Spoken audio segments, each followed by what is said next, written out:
Энэхүү нэвтрүүлгийг Joyce Meyer-ийн үйлчлэлийн хамтрагчид болон түүний найз нөхдөсний танд зориулсан хүргэж байна.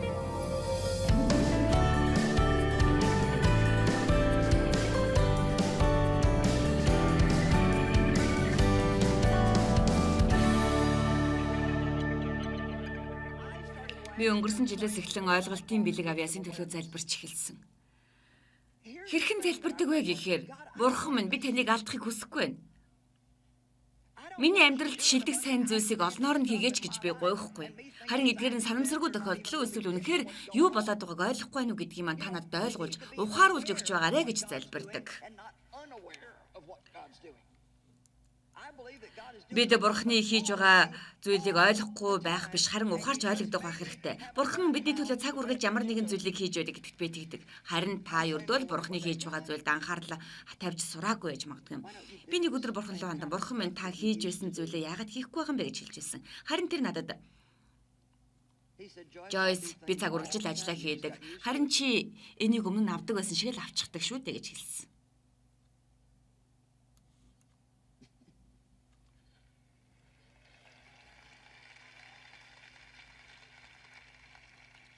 Ийм учраас би конференц хийх бүрдээ энэ талаар маш олон удаа ярьдаг.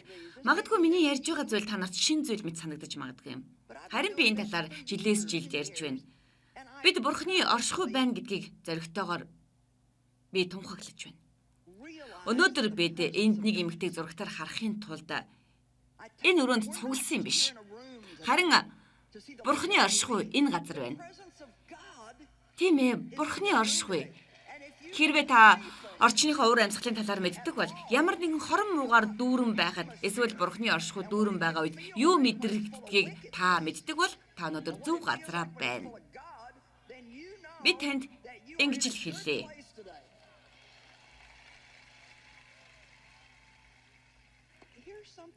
Танд ойлгуулахыг хүсэж байгаа өөр нэг зүйл бас байна.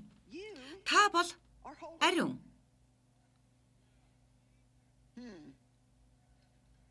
Майкл ганцаараа энэ зүйлийг хүлээн зөвшөөрч байгаа юм байна. Еврей 10:10. Бидний боддог зүйлс энэ байна.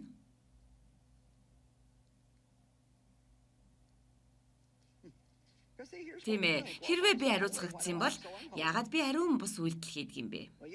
Юу гэж би танарт хэлье. Еврей 10:10. Энэхүү хүслээр бид ариусгагдсан. Бид ариун болно гээгүй, бид найдаж байна гээгүй. Харин бид ариусгагдсан гэж хэлж байгаа юм. Зайлв, оюун бодлоо агуу дотор байлгахаа болцгоё. Бид ариусгагдсан, өргөмжлөгдсөн. Иесус Христийн төлөө нэг удаагийн өргөлөөрөө бид ариусгагдсан. Тэгэхээр бид өөрсдийнхөө зан чанараар ариун болдоггүй. Харин бид итгэж байгаа зүйл бол Иесус Христийн үгээр дахин амьдлалтаар дамжуулан ариун болдог. Гэхдээ та нэг зүйлийг мэдэх үү? Тэрэнд ердөөл итгэх нь хангалтгүй юм. Итгэх хэрэгтэй өөр олон зүйл байна. Бид Бурхантай цуг зөвхт болсон. Тэр биднийг ариун болгосон, бидэнд хайртай гэдэгт итгэх хэрэгтэй. Яагаад гэвэл хэрэв бид энд хувьчлан итгэхгүй бол Иесус Христийн бидний төлөө хийсэн зүйлсээс бид юу ч хүлээн авч чадахгүй учраас юм шүү дээ. Удамшсан итгэл бол хизээч амжилттай байдгүй. Ийм төрлийн итгэл үнэмшил нь тухайлбал таны ээж, эмээ итгэдэг байсан, эсвэл таны найз итгэдэг байсан учраас танд тус болно гэж байхгүй. Би юунд итгэдэг вэ гэж та өөрөөсөө асуух хэрэгтэй. Таны амьдралын хамгийн харанхуй үед ч Бурхан ямар ч нөхцөлд болцолгүйгээр таныг хайрладаг, танд зориулсан сайхан төлөвлөгөө байгаа гэдэгт та итгэдэг үү? Та бурууг үйлдсэн ч гэсэн тэр үедээ Иесус Христ дотор Бурханы зөвхт нэгэн байсаар байгаа гэдэгт итгэдэг үү? Та хүнд хэцүү үедээ ч энэ зүйлд итгээрэй.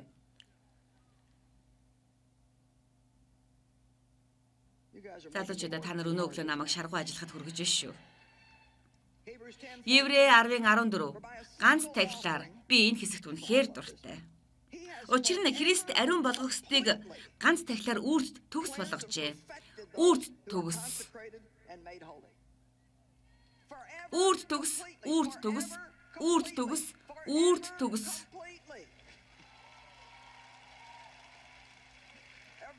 Бүгдээрээ би үрд төгс болсон гэж хэлэхгүй юу?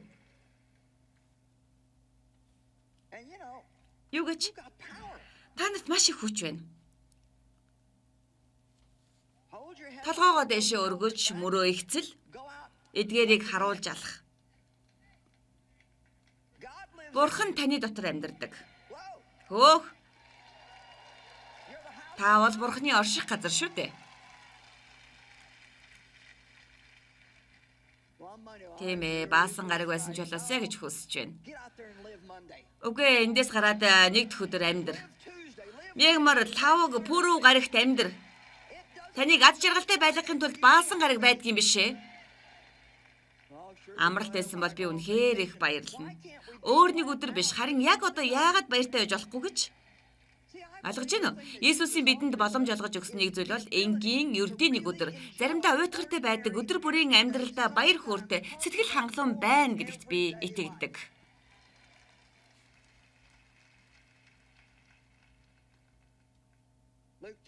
Лукийн 10:19 дээр харагтун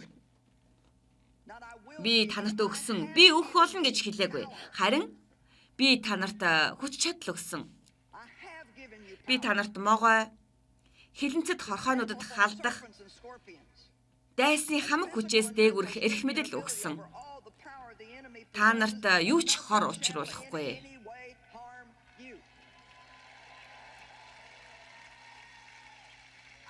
Би танарт өгсөн. Та нар бүгдээрээ би эрх мэдэл хүч чадлыг авсан гэж хэлээрэй. Одоо энэ дээр нэмж хэлэхэд Библиэлд биднийг зөвтгсөн. Бид Тэнгэрлэг газар суулгагдсан гэж хэлсэн. Тэгэхээр би 2 газар амьдардаг. Би махан биеэрээ хөлөөрөө энэ газар гიშгэж байна. Харин сүнслэгээр бол Христтэй хамт мөнхийн улсад амьдарч байна.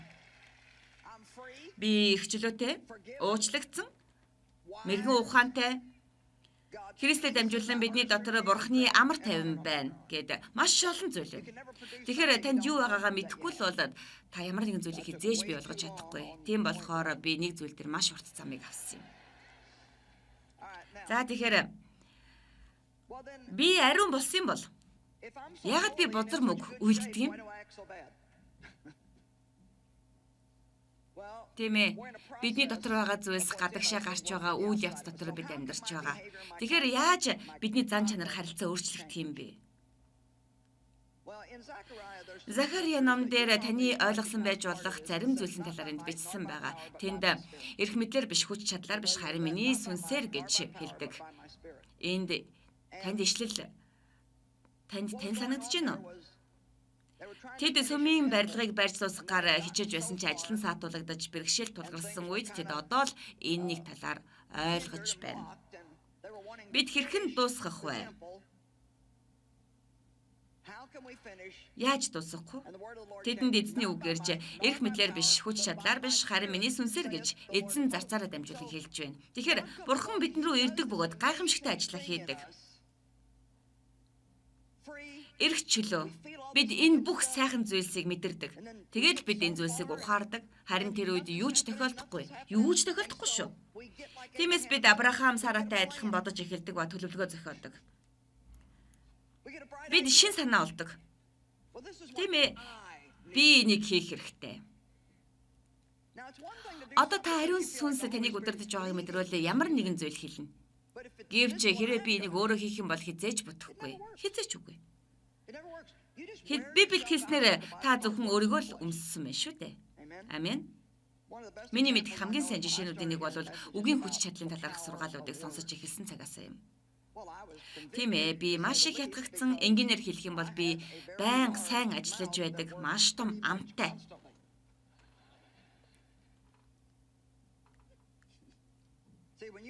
Ойлгож байна уу? Та ямар нэгэн бэлэг авсан бол энэ нь таны хамгийн том алдаач гэж болно. Хайртууд минь, би ярьж чадна. Амен. Тиймээс залуучуудаа үгийн хүч чадлын талаар сонсож эхлэх үедээ амьдралаа өхлийн хүч чадал нь үгийн хүчинд байдаг гэдгийг мэддэггүй. Юу гэж би байнга би тэгж ярих ёсгүй байсан, ийм хэлэх хэрэггүй байсан, тэр тэгж хэлэх хэрэггүй байсан. Яагаад тэрийг хэлж байгаа юм бэ гэх мэт зүйлсийг сонсдог байлаа.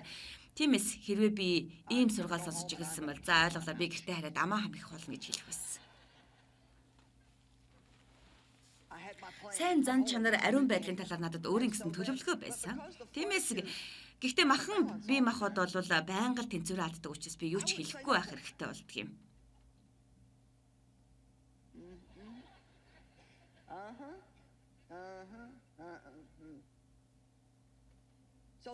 Тэгээд тун удахгүй хүмүүс чи яаж чадаа юм бэ?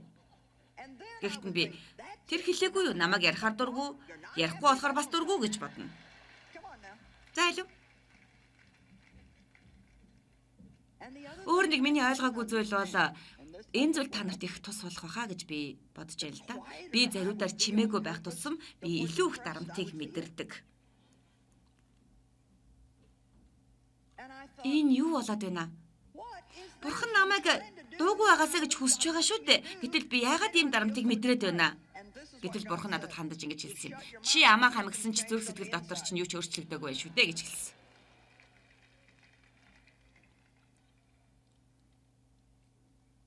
Ойлгож байна уу? Би өөрийнхөө дүр төрхтэй нийцхийг хичээж байдаг. Гэтэл Библиэлд бүү нийцэгтэн, харин оюун ухаанаараа шинжлэгдэн өөрчлөгдөн гэж хэлдэг юм. Тэгэхээр юу бодож байгаагаа өөрчлөхийн тулд Бурхан ажиллахыг зөвшөөрөхгүй л бол миний хэлсэн зүйлс хизээч намайг өөрчлөхгүй байсан. Бид Бурханы нэгүслээр өөрчлөгддөг. Бидний хийдэг зүйлс хүчин чармайлтаар биш. Та магадгүй тэгэхээр миний зүгээс юу хийх вэ? Би ямар нэгэн зүйл хийх ёстой үстэй гэж хэлэх байх.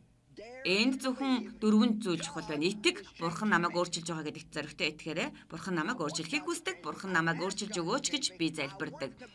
Тэр ямар байгаасэ гэж хүсдэг, би тийм л байхыг хүсдэг. Бурхан ажлыг хийж байгаа гэдэгт би итгэдэг, тийм ч учраас цаг үргэлж би улам бүр сайжирсаар, илүү сайжирсаар байгаа гэдэгт итгэдэг. Үнэндээ бол Бурхан биднийг цаг үргэлж баг хэмээр өөрчилж байгаа гэдэгт би итгэдэг, харин бид энийг таньж мэддэггүй, эсвэл харж чаддаггүй. Ийм л учраас заримдаа та 10 жилийн өмнө ямар байснаа эргэн санах хэрэгтэй байдаг. Тэгээд дараа нь Бурхан үнэхээр ажлыг хийжээ гэж хэлнэ. Тэгэхээр юуны өмнө итгэх, хоёр дахь нь Бурханы үгийг судлах. Би Библи унш гэж хэлээгүй. Энэ сайн, энийг хий, харин би Бурханы үгийг судлах тухай л ярьж байна. Та өдөртөө 30 минут уншдаг ч вэ, 15 минутаар эхэлдэг ч вэ, тоог хэмжээний төлөө энийг битгий хийгээрэй. Харин чанарын төлөө хийх хэрэгтэй. Та тийм ээ би өнөөдөр энийг сурлаа, намайг зоригжуулсан ийм зүйл сурлаа гэж хэлж чадах хүртлээр энэ зүйлийг хийсээр л байгаарай. Та тогтворгүй гуйвж дайвсан хурдаар уншаад дараа нь уншсан зүйлээсээ нэгийг ч санахгүй байгаа бол 3-4 бүлэг уншчлаа гэж өөрөөрөө битгий бахархаарай. Амен. Библи судлал руу ор. Үгийг судал. Номлол сонсох нь үнэхээр гайхалтай зүйл. Миний нэвтрүүлгүүдийг үздэг та бүхэнд баярлалаа. Та нар конференцэд ирсэнд баярлалаа. Гэхдээ би та нарыг үгийг судлаасаа гэж хүсэж байна. Бас бидэнд туслах зүйлс байна. Би ойлгохгүй нэ гэж та битгий шалтгаан тоочорой. Ойлгохгүй нэ гэж хэлхийн аргагүй маш олон Библийн орчуулгууд байгаа. Бас Библийг судлахад зориулсан маш олон сайн номнууд байгаа. 2 Коринт 3:18 дээр харин бид бүгд бүтээлэггүй нүрээр эзний алдрыг дурсан харуулдаг. Сүнс болон эзэн биднийг алдраас алдарт өөртөө ижил төрөөр өөрчилдөг үлээ. Тэгэхээр бид хэрхэн өөрчлөгддөг вэ? Бид энийг Бурханы үгнээс л харж болно. Иесус хэн байсныг бид үгнээс л хардаг. Бид хинч байсан, хинч биш байлаа ч гэсэн үгнээс л харагддаг. Бид Бурхан минь бид өөрчлөгдөхийг хүсэж байна, надад туслаач дээ. Та миний дотор ажиллаач. Ингэх юм бол Бурхан ажиллаж эхэлнэ. Амен. Тэгэхээр Бурханы ашигладаг хэдэн арга байдаг бөгөөд эдгээр нь бидэнд дандаа таалагдаад байдгүй. Өө Бурхан минь хүн бүрийг хайрладаг байхад минь туслаач. Хайр хүрмээргүй хүмүүсийг ч бас хайрлахад туслаач. Тэгэхээр Бурхан зөвхөн сайн сайхан хүмүүсээр таныг хүрээлүүлэх үед болчихно гэж та бодож байна уу? Хэрвээ та дургүй хүрмээр нэг ч хайрлаж сурахыг хүсэж байгаа бол та дургүй хүрмээр хүмүүсээр хүрээлэгдэх болно. За илүү.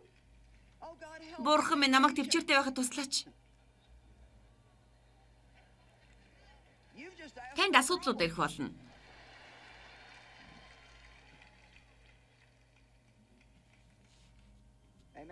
Амен. Яков 1:21. Би энэ ишлэлд их дуртай л да. Тиймээс та нар бүх бузар байдал, хорон санааныхаа бүхий л үйлдэлийг хажуу тийш тавьж, өөрсдөө чинь дотор суулгагдсан үгийг даруухнаар хүлээж авах тун. Энэ бол дахин төрөх хүч чадал гэсэн үг биш юм аа. Та бол аль хэдийн дахин төрсөн. Таны сүнс аль хэдийн шинчлэгдсэн. Хонгорууд та нар аль хэдийн энийг авчихсан шүү дээ. Бидний сүнс, оюун санаа, сэтгэл хөдлөл аврагдсан байх хэрэгтэй. Бурхан бидний сүнс, оюун санаагаар дамжуулан өөрийн арга замаараа ажилдаг. Эцэст нь бидний бие махбодоор дамжуулан ажилдаг бөгөөд бидний амьдралд Иесус Христосийг хийсэн зүйлсээс энэ дэлхий ашиг тусаа хүртдэг. Надад энэ зүйл хэрэгтэй байна. Надад энэ зүйл хэрэгтэй байна гэсэн даруй сүнсээр хүндлэлтэйгээр үг рүү ойртон очоорой. Майк болон Пенни нар миний хичээлд 30 гаруй жил, бараг 32, 33 жил сууж байгаа. Тэгэхээр маш олон жил сонсогдож байгаа юм шиг байна. Тэгээд тэр суугаад тэмдэглэл хөдөлдөг. Маш их сэтгэл хангалуун байдаг. Энэ зүйлийг урд өмнө хизээж сонсож байгаагүй юм шиг л байдаг. Тэрээр би үргэлжил шин зүйлийг сурдаг. Би байнга шин зүйлийг сурдаг гэж хэлдэг. Тэрний талаар миний үнэхээр хэлж хүндэлдэг зүйлсийн нэг бол тэр сонссон зүйлээ өөрийнхөө амьдралдаа хэрэгжүүлэхийг хичээдэг юм. Ойлгож байна уу? Бид бол ердөө л нэг хуралд суугаад өнгөрч байгаа юм шиг л нэг уулзалтаас нөгөө уулзалт руу мэт өнгөрөөдөг шүү дээ. Хэрвээ та гэртээ очиод хийхээр шийдэггүй л бол энд сууж байгаа цагаа дэмий үрж яана гэсэн үг юм. Та энд ирснээр өмнө нь мэддэггүй байсан зарим асуудлуудаа энэ 7 өдөр мэдэж авсан байж болох юм. Харин та юу гэдгийг таамаглаж байна уу? Одоо та бол хариуцагч шүү дээ. Бид үгүйсгэгч байх үедээ өөр төрлийн нэгүслийг авдаг шүү дээ. Харин бид ухаалаг байх үедээ энэ нь та гэртээ хараад өөрчлөх гэж хичээ гэсэн үг биш. Харин гэртээ хараад бурханд хандан нухацтайгаар за би энэ 7 хоногт амьдралдаа байгаа зарим зүйлсийн талаар үнэхээр ойлголоо. Одоо бурхан минь би иймэрхүү байдалтай байхыг хүсэхгүй байна. Би тэнд зоригтойгоор байсан өөрчлөхийг өсөхийг хүсэж байна. Та намайг өөрчлөн гэдэгт итгэж байна. Би таны талбарт таны үгийг судлах болно гэж хэлэх хэрэгтэй. Хэрвээ та муухай ааштай бол та хөгжил сэтгэлдээ үгийг судлаад байна. Хэрэггүй шүү дээ. Байна уу? Хэрвээ та задгаа амтай бол та ахин дэвших талаар үгийг судлаад хэрэггүй. Үгийг эмшгээ хэрэгэл. Хэрвээ миний толгой өвдөж байгаа бол би толгойгоо болтоор орохгүй. Харин зарим итгэгчид ингэдэг. Энэ нь тэдэнд яг л хар дарсан зүйчиг байдаг. Тэгээд тэд ямар нэгэн цуглаан руу явдаг. Мэдэхгүй. Тэгээд л цаг дуусдаг. Юу гэж бид энийг авах ёстой. Тийм ээ, энэ бол сайн ямар нэгэн хэлбэрт байх нь сайн. Гэхдээ юу гэж хүмүүсээ эзнийг эртэл үлдсэн бид нойрсон хүмүүсийн өмнө орох уу дараа нь орох уу өргөхдөх үү үгүй юм уу гэж санаа зовох хэрэг байна уу? Хүмүүс надад энэ талаар юу гэж боддог вэ гэж их асуудаг л да. Харин эзнийг эргэн ирэх өдөр тэр өдөр бид бэлэн байх ёстой гэж би боддгийг. Заримдаа чин үнийг хэлэхэд хэрэг бид энэ тал дээр хэтэрхий их анхааруул бид яг тэр өдөр ирэхээс 7 хоног дутуу байсан ч өөрсдөө бэлдэж чадахгүй.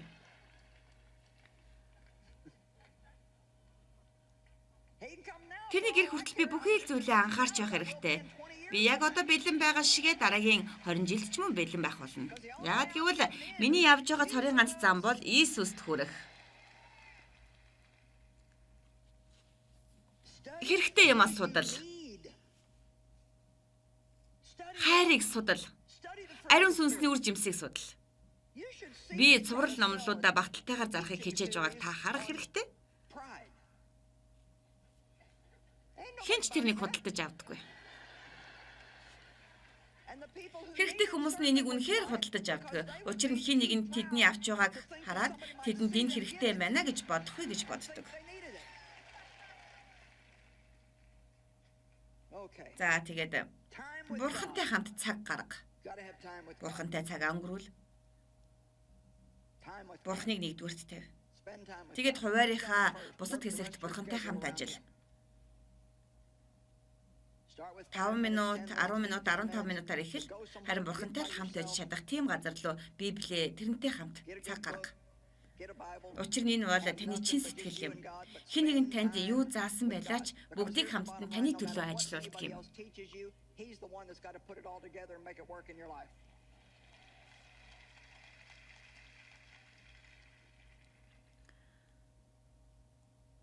Тэгээд дараа нь ариун сүнсний өдөрдмжийг атгахад суралцсан.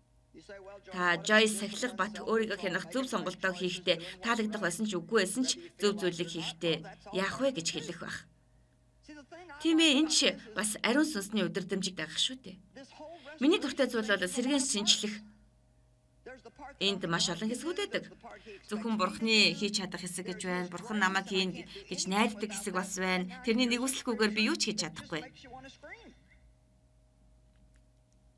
Харин одоо би нэг ишлэл уншия. Колосай 3:5. Энэ магадгүй ишлэлийн сайн хэсэг нь биш байх. Гэхдээ би энийг уншиж өгье.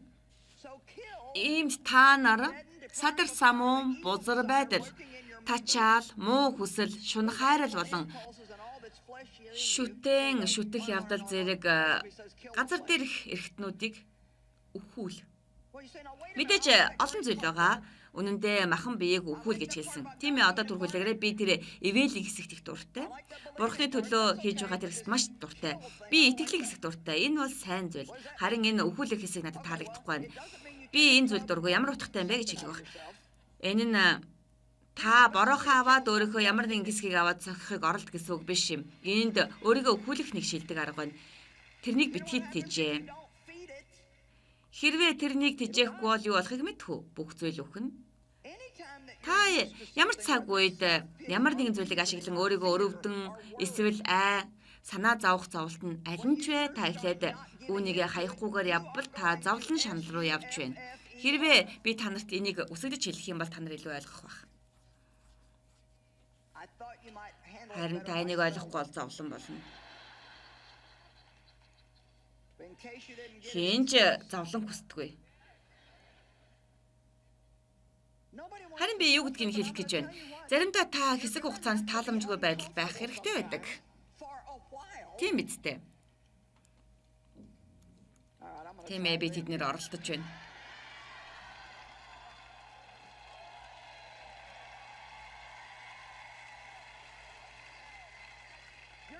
Та хэсэг хугацаанд тааламжгүй байдалд байх болно. Энэ бол мөнхийн зүйл биш. Гэхдээ л та хэсэг хугацаанд харин энэ үедээ эрүүл мэндэ зохицуулаарай. Та махан бидээ ердөөл би чамайг тэжээхгүй гэж хэл. Би тамхи хаяхыг хүсчээсэн үедээ нэг зүйлийг мэдэж авсан.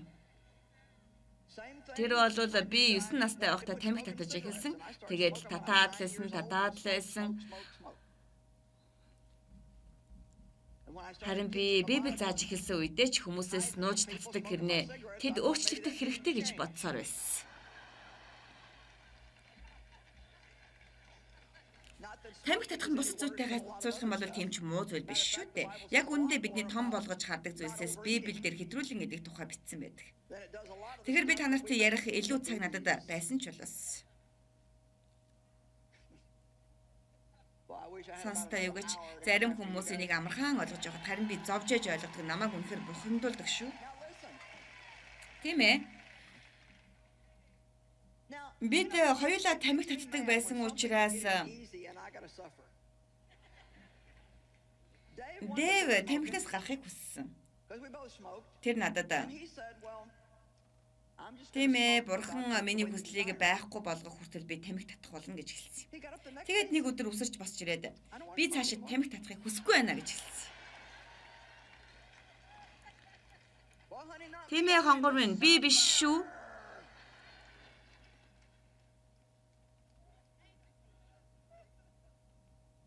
Би завсан. Тэгэхээр ойлгож байна уу? Хүн бүр ижил арга замаар ойлгодгүй. Тэгэхээр би яагаад тиймэрхүү замаар туулан гарах ёстой юм? Та яагаад надад гайхамшиг үзүүлэхгүй байгаа юм? Тийм ээ, хэдийгээр тухайн үед мэдэхгүй байсан ч гэсэн харин одоо бол би мэднэ. Бурхан намайг урт бэрх замыг туулуулдаг нь. Заримдаа би таныг ойлгож танд үйлчлэхийн тулд бөгөөд таны туулж буй замыг би ойлгох ёстой учраас юм шүү дээ. Би үнэхээр тав духгүй байсан. Эхний хэдэн өдөр аимшигтай байсан. Дараагийн хэд хоногт арай дээрсэн. 2-7 хоногийн дараа бүр дээрсэн. 3-7 хоногийн дараа тамхины асуудал надад үнэхээр байхгүй болсон. Хэсэггүй хугацаанд тавх тухгүй байсан ч гэсэн би одоо 40 жилийн турш эрх чөлөөтэй амьдарч байна. Тэгэхээр та итгэх хэрэгтэй судлах бурхантай хамт цагийг өнгөрүүл ариун сүнсний өдөртөмжийг дагах хүсэлтэй бол та ямар ч зүйлээс чөлөөлөгдсөн байх болно. Тэгэхээр мөн хэрвээ бурхан таныг хүнд хэцүү бас урт удаан замаар өдөрдүүлсэн ч байсан гэсэн та урагшаа яваад л агаарай. Төр зуурын тааламжгүй байдлыг та битгий хэрэглээрэй. Та итгэх хэрэгтэй, судлах хэрэгтэй, бурхантай хамт цагийг өнгөрүүлэх хэрэгтэй. Учир нь та бусад талаараа тааламжтай болж байгаа шүү дээ. Амен. Итгэл найдвараар дүүрэн амьдрахад тань Joyce Meyer-ийн Итгэл найдвараар ирээдүгээ хар товхимол ном танд туслана. Хэрвээ та энэ номыг бэлэг болгон авахыг хүсвэл өөрт боломжтой бүхэл хэлбэрээр бидэнтэй холбогдоорой.